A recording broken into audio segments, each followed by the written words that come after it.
તાલુકાના વાસોજ ગામમાં આહિર સમાજ મુરલીધર ગ્રુપ દ્વારા ગણપતિનું વિસર્જન રોડ શો સાથે કરવામાં આવ્યું હતું। ગણેશ ચોથના દિવસે ગણપતિ દાદાની ઠેર ઠેર જગ્યાએ સ્થાપના કરવામાં આવી હતી।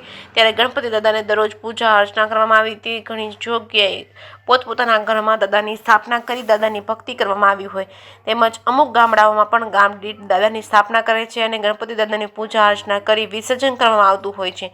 ત્યારે ઉના તાલુકાના વાસોજ ગામમાં આહિર સમાજ મુરલીધર ગૃહ દ્વારા બિરાજમાન ગણપતિ દાદાને 9 દિવસ સુધી પૂજા અર્ચના કરી વિસર્જન કરવામાં આવતું હોય છે। ત્યારે ઉનાના વાસોદ તાલુકામાં આહિર સમાજ દ્વારા મુરલીધર ગૃહ દ્વારા બિરાજમાન ગણપતિ દાદાને 9 દિવસ સુધી પૂજા અર્ચના કર્યા બાદ તેમજ બપોરના લાઈવ ડીજેમાં પ્રિયાબેન તેમજ સોહિલ મીરના અવાજની તાલે સમસ્ત આહિર સમાજના ભાઈઓ તેમજ બહેનો ઝૂમી ઉઠ્યા હતા। ત્યારબાદ ગણપતિ દાદાનું માંડવી બીચ ખાતે વિસર્જન કરવામાં આવ્યું હતું।